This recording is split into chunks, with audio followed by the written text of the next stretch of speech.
You should be all set now. Good morning and welcome. My name is Corey Gillette. I'm the Assistant Superintendent for Curriculum and Instruction. And today is our second workshop for parents in our series of curriculum workshops that we've developed for you this year. Today, you're going to hear a presentation called Learning a Language for Life. And this presentation has been put together and is being presented by our world language leaders. So before we begin, I want to take a minute to have our leaders and our presenters today introduce themselves. Hi, I'm Rebecca Gittins. I am the World Language Department Leader for Eastridge Middle School. I'm Kristen Clace. I'm the World Language Leader at Scottsridge. And good morning, I'm Allison Power. I'm the Department Chair here at Ridgefield High School. Great. So Allison's going to start us off and we're going to put the presentation up.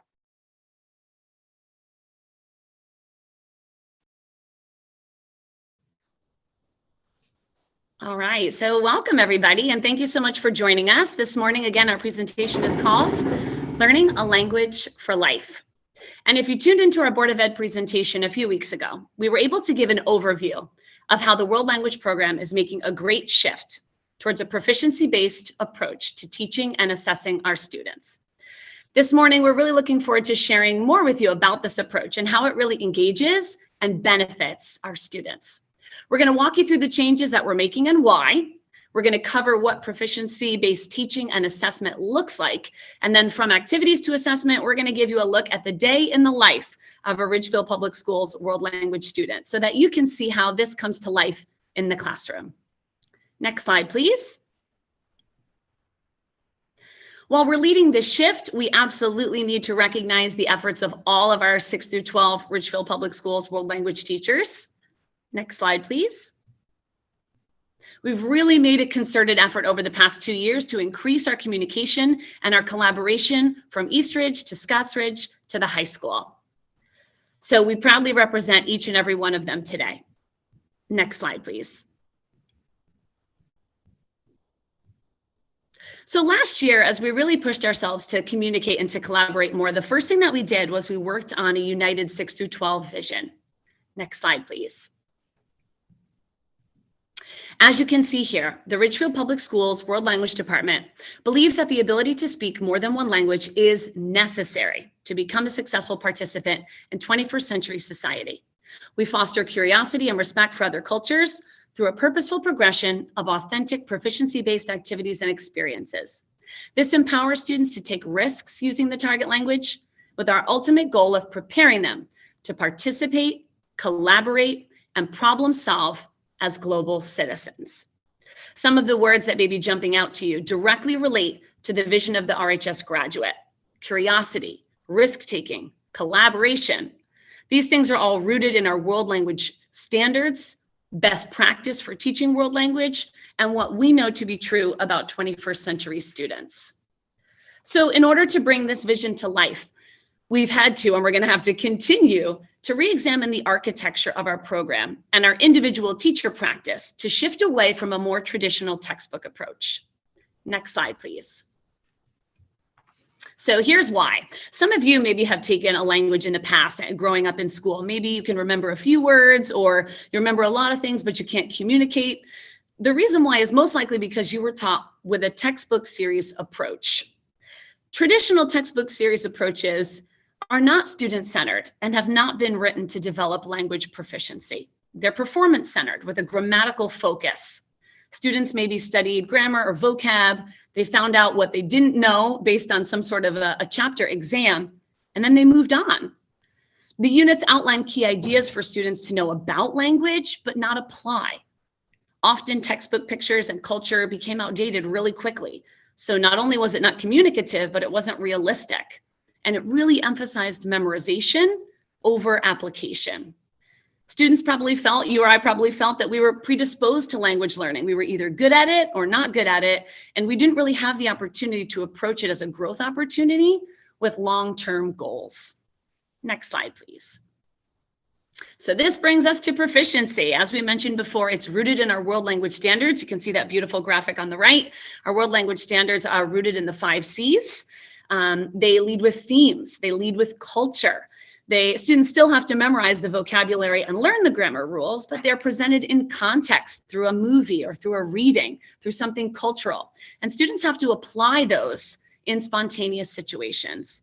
And the best part is that we're moving away from what students don't know how to do, but we're really focusing on what students can do. And every student has the ability to be successful.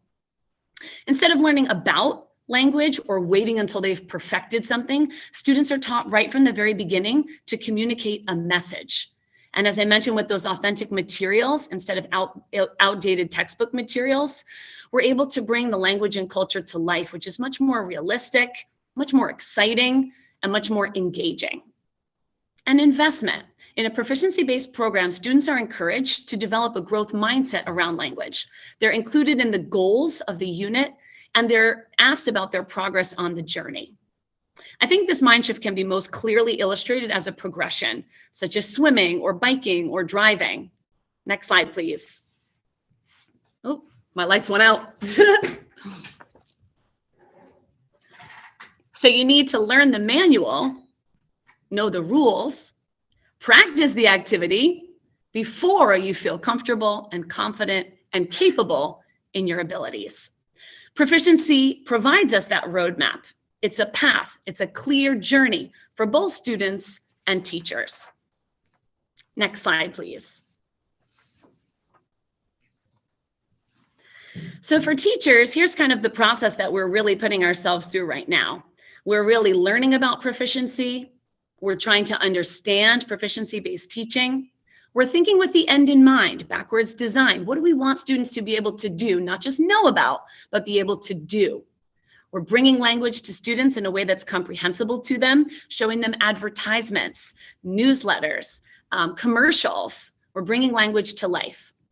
Interpersonal tasks, you're going to hear in just a moment about our modes of communication, but interpersonal communication, back and forth, negotiation of meaning is the most important. So that's what we're leading with. We're teaching students strategies about language, not just verbs and vocabulary, but how do you look at a commercial? How do you look at a sign and interpret and focus on what you know? Grammar and vocab learned in a more meaningful context. As I mentioned before, focusing on what they can do and giving them those important assessments and feedback. So Kristen's going to pick up from here and take us a little bit further with assessment. Kristen? Thanks so much, Allison. If you could go to the next slide, please. So this idea of proficiency is something that not only do we say about 1,000 times a day, but you're certainly going to be hearing more and more. And we really want not only our teachers, but our students and our community to really understand the background of what proficiency means, because it's driving what we do in the classroom every day. Next slide, please. So what is that word proficiency and how does it relate to language? Language proficiency is really defined as the ability to culturally appropriately express language spontaneously in a non-rehearsed context. As Allison spoke to in the past, if you were learning out of a traditional textbook, you had a set defined list of vocabulary words in which you maybe could create a few sentences here and there, but it definitely wasn't encouraging of that spontaneous production that's necessary for real life. Proficiency also refers to the degree of skill in which a person can understand, speak, read, and write in real life situations. So we're practicing those skills every single day with our students. Next slide, please. So a proficiency-oriented language instruction encourages the student to learn and grow in all 4 modalities. And those modalities are listening, reading, speaking, and writing. It also really encourages students to interpret language in those modalities. So as Allison spoke to a little bit, it's one thing to be able to read every single word. It's another thing to be able to interpret the meaning and grasp what someone or something is trying to communicate to you, because that's what we do with language every day in our own language and now into our target language. Additionally, a proficiency-oriented language instruction is based with culture as the focal point. So learning the language through culture and through experiences so that students are able to see different structures and vocabulary within the context of something greater. And in doing this, students are given the opportunity for real world preparation. They're given the tools and skills they need to be able to use the language in authentic contexts. And finally, and most importantly, again, as Allison said, it's student-centered. It focuses on what students already can do. So we're celebrating what they already have in their toolbox. It's growing and giving them what they want to know and need to know. And then celebrating again what they can do and moving them on to the next level in their proficiency journey. Next slide, please. So here are the major levels of proficiency. Again, you're going to keep hearing this word, and we want to give you as much information as possible so you can understand where your language learner is and where our teachers are trying to get them. So the three major levels of language proficiency are novice, intermediate, and advanced. And within each of those major levels of proficiency, there are subcategories which students can fit into. Next slide, please. Here's a little closer look at what these learners can do and what our teachers are working with them in order to achieve. So novice learners are at their introductory levels of language learning. You're going to get a lot of lists and short sentences out of them, a lot of memorized words and phrases, and they're really working on trying to build themselves into creating authentic language and creating with the language that they're learning. So they're employing some of their skills from ELA, and they're employing some of their skills as an English language learner to keep building.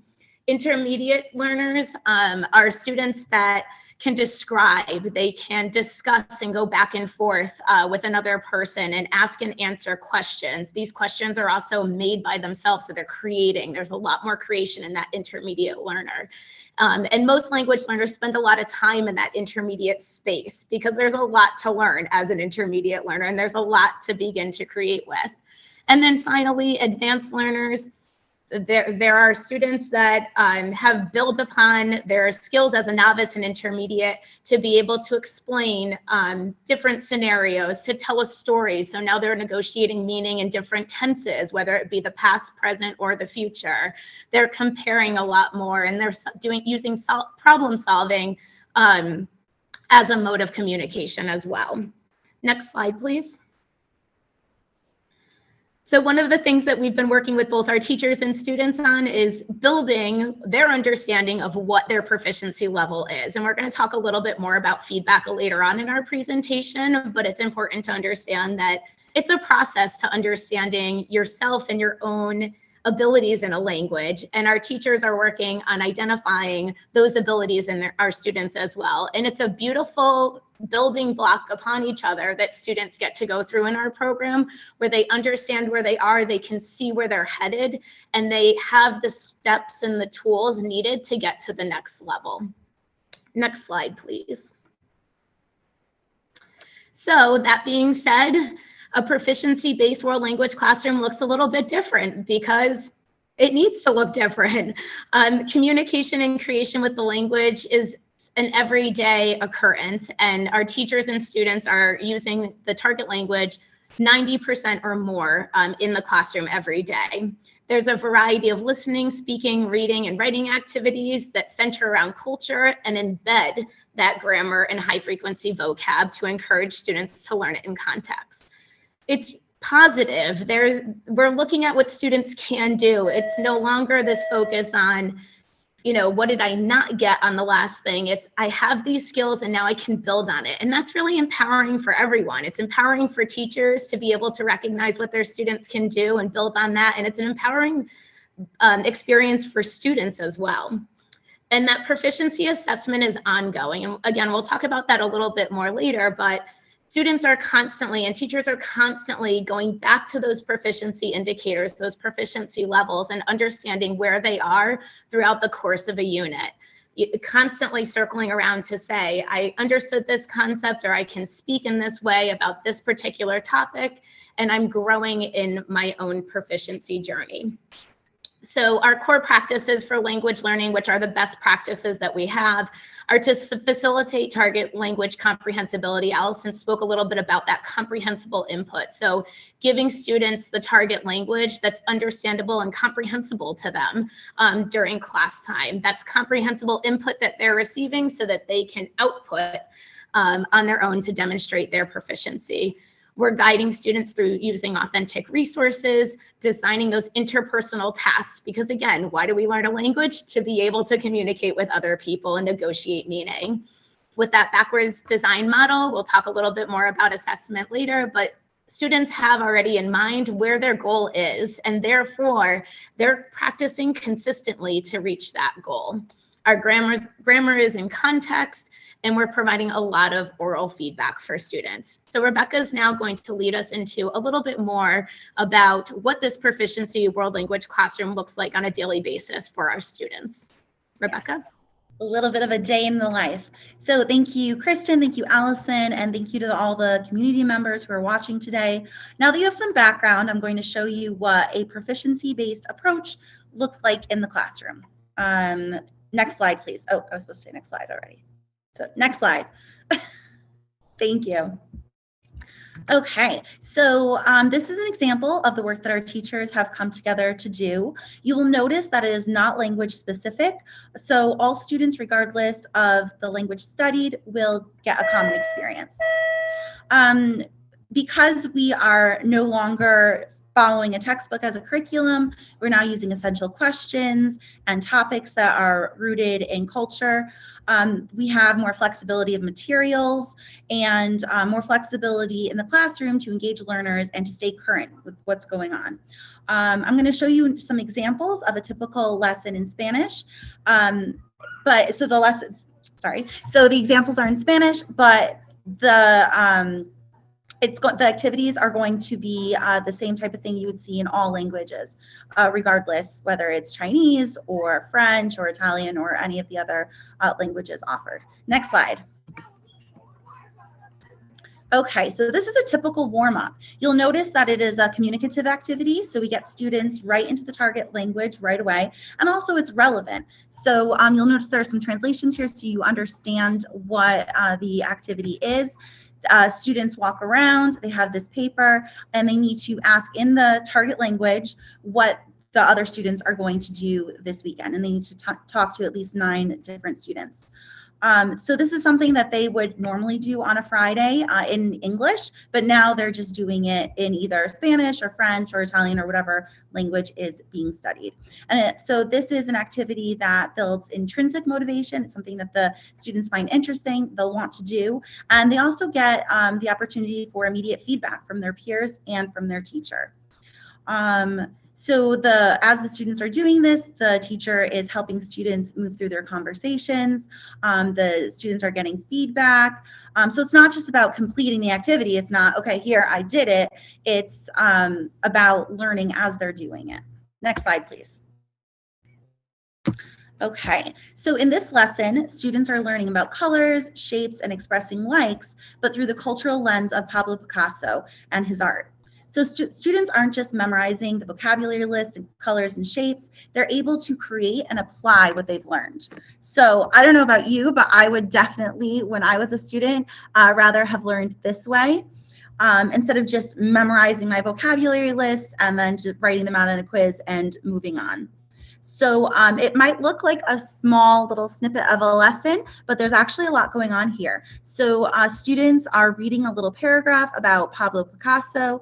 So they're demonstrating their interpretive reading skills, which is a really great thing about the proficiency-based approach, because it's giving them credit for what they understand. It's not just giving them credit for their end product, which is a really powerful thing for students. So they're getting feedback all along the way, and it's a powerful and motivating thing for them. So in the past, students were just expected to understand what they were learning in class, and now we make sure that we're checking for that as we go along. So it's a really important mode of communication. So they're reading, then they are having an interpersonal conversation. They're saying, which of these forms do you know? They're saying, do you like this art? yes or no. They can have a conversation at the end saying, with some presentational speaking, saying which shapes and colors they use to create their own art piece. Okay, next slide, please. So this is a different example of something they might do in class. So they're reading an article on the history of chocolate. We're checking for understanding by asking them the main idea of the article. It's not just, did you understand this specific word of vocabulary? We are checking for vocabulary understanding, but also the big picture, the big idea. Yes, you may know what these words mean individually, but can you put it all together? And also, instead of listening to an audio track from a textbook series, we're able to put in a real authentic resource, which is an advertisement from Mexico for hot chocolate. So it's something that as we move forward, this is a magazine article, we can switch it out for a different article. We can, as different commercials come out or different resources are available that we think might be a good fit, we could swap that out also. So it's another benefit of not relying on a textbook for to determine what we teach in the classroom, which is fantastic. Next slide, please.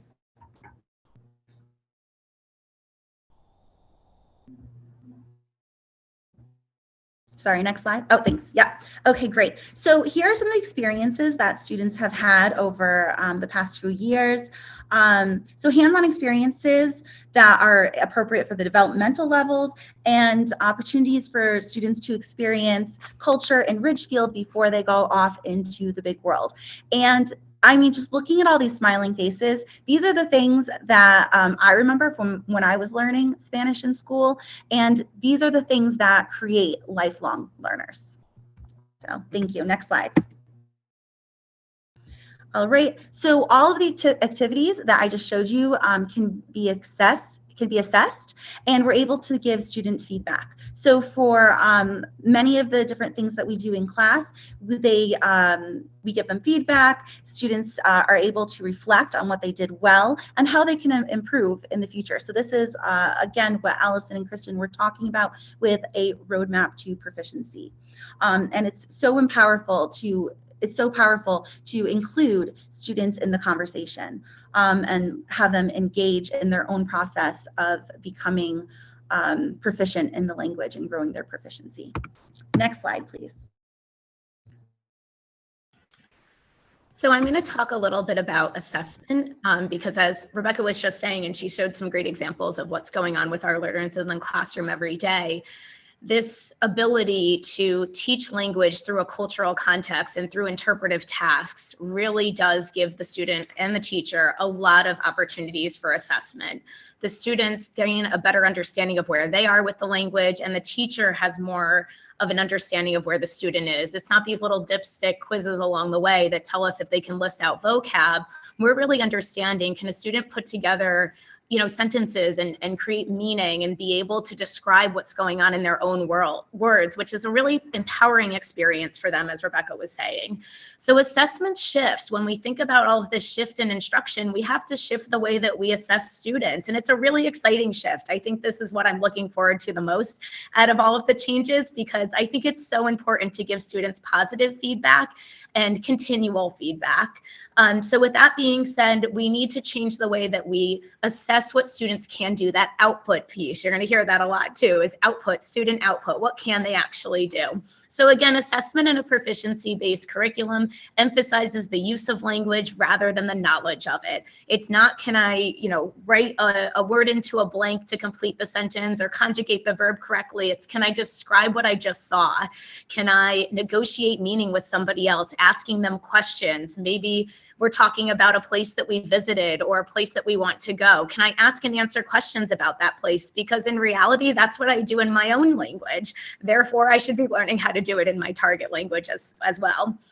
This also gives the opportunity, like I said, for so much teacher feedback, for us to understand where students are, which helps us day by day to change our lessons, to change our approach, to better support students in their language journey. And it also puts a lot of ownership on students. Students now understand what their proficiency level is. We give them feedback, and we'll be giving them feedback on how to grow in their proficiency. So therefore, students understand what they can do in that target language.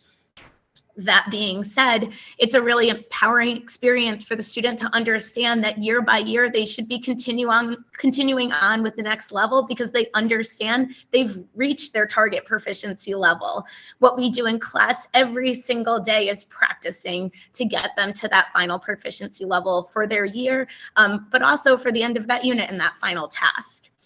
So these assessments go back to those 4 modalities that we need to have in order to create and to express language: listening, reading, writing, and speaking. And we're using authentic resources as well, because again, in order to judge someone's proficiency, I need to understand what they can do with a resource that would be given to a Spanish speaker or a Mandarin speaker or an Italian speaker, that target language speaker.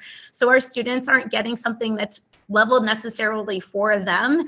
The task is leveled for them, which helps them be able to grow, that if they ever decide to go, we hope, of course, to another country or to a place where they're going to see a lot of authenticity, that they'll be able to look at something or hear something or engage in a conversation on the drop of a hat and be able to go back and forth and negotiate meeting out of that. These assessments, again, differ in their structure. They're task-based, which means they center around real-world situations. I have an example for you right after this that gives a perfect example of what a novice learner can do in a way that you would never expect a beginning language learner to even think about getting at. It's awesome. So that idea, though, requires a little shift in mindset for us. And we'll talk a little bit also about our grading rationale and how you can see the difference. In the past, students were performing a lot, and they still will be, for sure. Performance means that you get to prepare. You're not going to go up on stage in the school play without practicing your lines a lot. And of course, there's definitely something to be said for being able to practice and prepare for something. It's a valuable skill. We use it in our everyday lives. However, there's also space now for proficiency, which means with all of that preparation, with all of that performance, with all of that feedback that you've been getting, you now can on demand produce something, whether it be interpreting a listening activity, negotiating meaning with somebody by having a conversation, or writing out a paragraph about something that you just saw. So again, with this in mind, our assessments are created first at the beginning. This is what our teachers are doing on this side of assessment. They're creating the assessments with what they know students need, what students want, what students can do, and where they need to be at the end, which means all of those unit lessons and all of that practice that students are doing during class gets them to that final class. So that's that piece of investment. When our students are in class, they're getting the practice that they need to be able to be successful. So the ownership is on all of us together. We're all in this together. Next slide, please. So as I was saying, this is an example of a integrated performance assessment that our teachers came up with for our very first language learners, year 1, level 1, unit 1. So at the very beginning of the year. So in a shift in mindset from what potentially a student might have done in the past, now we're putting the student into a real life situation. Again, they don't have a ton of language at this point, but they have a lot more than we particularly in the past thought that they did. So you're walking down the street, you find a wallet. This could totally happen. So again, we're engaging students in that idea of this is real life. You're learning this language because hopefully, again, we really want you to use it one day. You want to get it back to its rightful owner, so you head to the police station. So here are the tasks that the students are tasked with doing to show us that they can use the language. So you open the wallet and you see if you can understand what's on the identification card. Again, totally something that a student can do in their original language, but definitely something that at this point in the year, a student can do with their target language. They're identifying, they're extracting meaning from that document. And the document's in the target language. So we're not changing anything around. We're taking a picture of, a French passport, and we're getting those students to be able to decipher what those words mean and identify that information. Interpersonal. So again, we're going to be speaking now, whatever our target language is, we're going to be negotiating meaning back and forth with someone. So while you're waiting for the officer, you strike up a conversation with somebody about who you are. Again, basic. If you learned a language back in school, you always learned what my name is, how old I am, what's my birthday, where I'm from in those first couple of weeks. Well, now look at this real world scenario. Students are going to be much more engaged in understanding that, oh yeah, I actually do have to tell someone this information potentially one day. And finally, that presentational piece of it is they fill out a form. So again, we're trying to engage students in something that's meaningful and purposeful for them, because this could actually be a scenario that would happen where they need to use the target language. And again, we're keeping in mind when we write these assessments what their proficiency goal is, which is really exciting for them. And again, we're engaging students in that practice of understanding, if this is what I produce, this is where I am on that proficiency scale. So I either know I have a little bit and I need to work on gaining more, or I'm hitting my proficiency target and now I need to build on that. Next slide, please. So Allison actually is going to talk to us a little bit now about how that shift in assessment and that shift in practice is reflected on our grading rationale. Okay, so this year we put this into place across all the world language classes from 6 through 12. So our new grading rationale has the typical categories you might remember from previous years. If you have older students maybe that have gone through the program before, we have homework, we have practice, we have performance. This would be things that are graded on completion or effort, so we could watch students' progress, maybe a warm-up activity or group work, participation, investment in the class, and performance, those good old quizzes, presentations, things that they're able to prepare for. But that new piece is that last one, right? So that new piece is the proficiency-based activities. And as Kristen showed us, it could be in the form of what we call an IPA, an integrated performance assessment. That's something that incorporates all three of those skills. So we've got the interpretive, what do they understand? Interpersonal, what meaning can they negotiate back and forth? And then the last one, the presentational. So sometimes we have all three of those things together, but very often on a daily basis, especially at the high school with 80 minutes, we're able to do those things separate in and of themselves. So instead of giving a scenario like you saw, it might be just that they're listening to a song and trying to guess that main idea, or infer, read between the lines as to a message behind it. Or maybe they're looking at, Rebecca showed us a commercial on YouTube and trying to figure out what the meaning is. So the category that we've added this year is spontaneous, interpretive, interpersonal, and presentational activities and assessments. And so that's definitely a change, for our teachers, but also for our students, telling them that, hey, sometimes you're going to be able to prepare and sometimes not. And we always do this, with a lot of flexibility and positivity. And I would say that here, kind of at the middle of our year, students are much more comfortable being uncomfortable than they were earlier in the year. But it's definitely a shift. And so if you're hearing that at home, please reinforce, please encourage them that this is the best way for them to learn, for us to give them feedback about these real world situations. Next slide, please. So at the high school, obviously, we a 1 year of language study is required, but we recommend and we hope that students, based on what you've heard today, will fall in love with world language and they'll want to be with us for all 4 years. Most colleges look for a 2 to 4 year sequence, and we have several culminating classes in our languages, such as AP or the UConn Early College Experience, that will hopefully entice students to continue with their language learning. And these courses provide them college credit for their hard work. Next slide, please. But as you've heard today, as we make this shift to proficiency, our goal is to empower our students to be college and career and also world ready. So in addition to some of those culminating courses, we're also adopting a proficiency-based exam called the PABLO in French and Spanish and Mandarin and Italian, and the ALIRA in Latin. And they will receive these at the end of 8th grade. And then at the high school, they will take them again in levels 3 and level 4. And this really kind of serves two purposes. It's a snapshot of where students are on their progression. So it's kind of like Kristen was saying, it's very empowering for the student to see where they are on that journey and know where they're going to go and what they have to do in order to get there. And it also informs instruction, right? Teachers can say, yes, we're right on. Or especially with all the uncertainty of COVID, we've been able to say, oh, we need to do a little more of this. We need to go back. You know, we're very flexible and responsive. Our internal assessment helps us to do that, but this external assessment helps us to identify those areas for growth for students and teachers. And it can help qualify them for the Seal of Biliteracy. The Seal of Biliteracy is an award that's given in recognition of students who've studied and attained proficiency in two or more languages by high school graduation, meaning that they're able to read and write in English plus another language. Next slide, please. And we're already seeing the benefits of this type of instruction. Last year, our Seal of Biliteracy students here at the high school, we had almost 100 RHS seniors who qualified for this prestigious honor, and we are so excited to see what the future holds for us.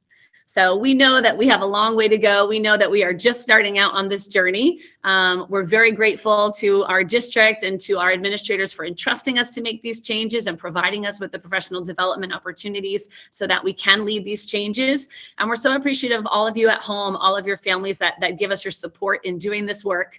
So we really appreciate all of your efforts.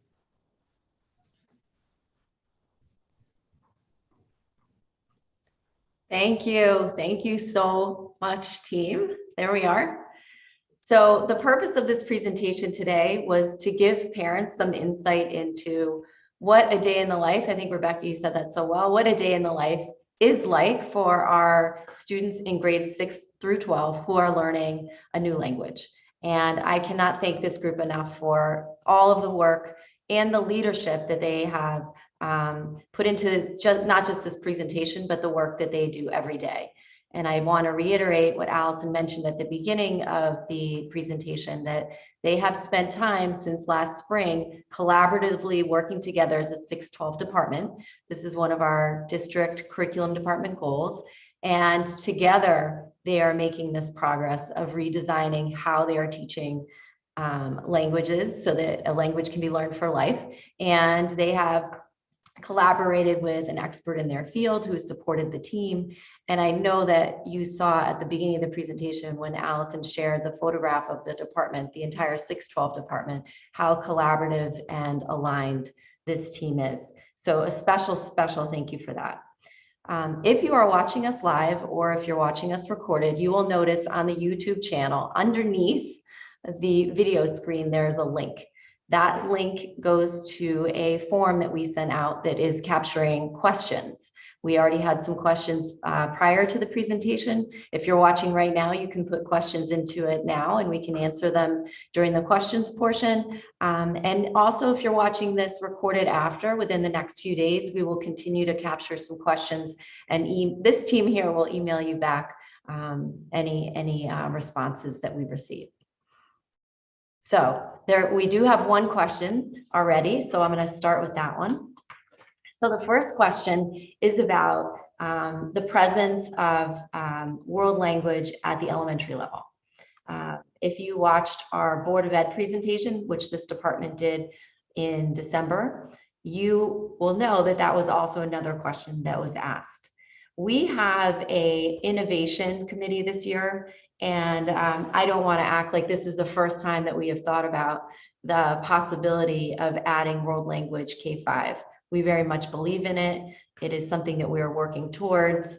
We need to have a fully laid out proposal, and we need to determine what the budget impact of that will be. But that is something that we are working towards so that in the future, all of our students can benefit from this incredible opportunity that our students in grades 6 through 12 are engaged in currently. So know that that's on our horizons. It's been on the horizons. It's something that we're working through. There is a budgetary impact to that, but it is something that we believe in and are working towards. So thank you for that question. And I don't know that there's anything that's distinct from that I can answer. So again, thank you for coming. Thank you so much. to our leaders, our world language leaders. We are so lucky in Ridgefield Public Schools to have such exceptional staff and administrators who are invested in instruction. These are true instructional leaders. So we're all very lucky to be a part of this community. Thank you so much for tuning in today. And please, if you watch this video recorded or live, please share it with your parent friends so that we can get out there the good work that's going on in the world language classrooms in grades 6 through 12. Thank you so much. Thank you.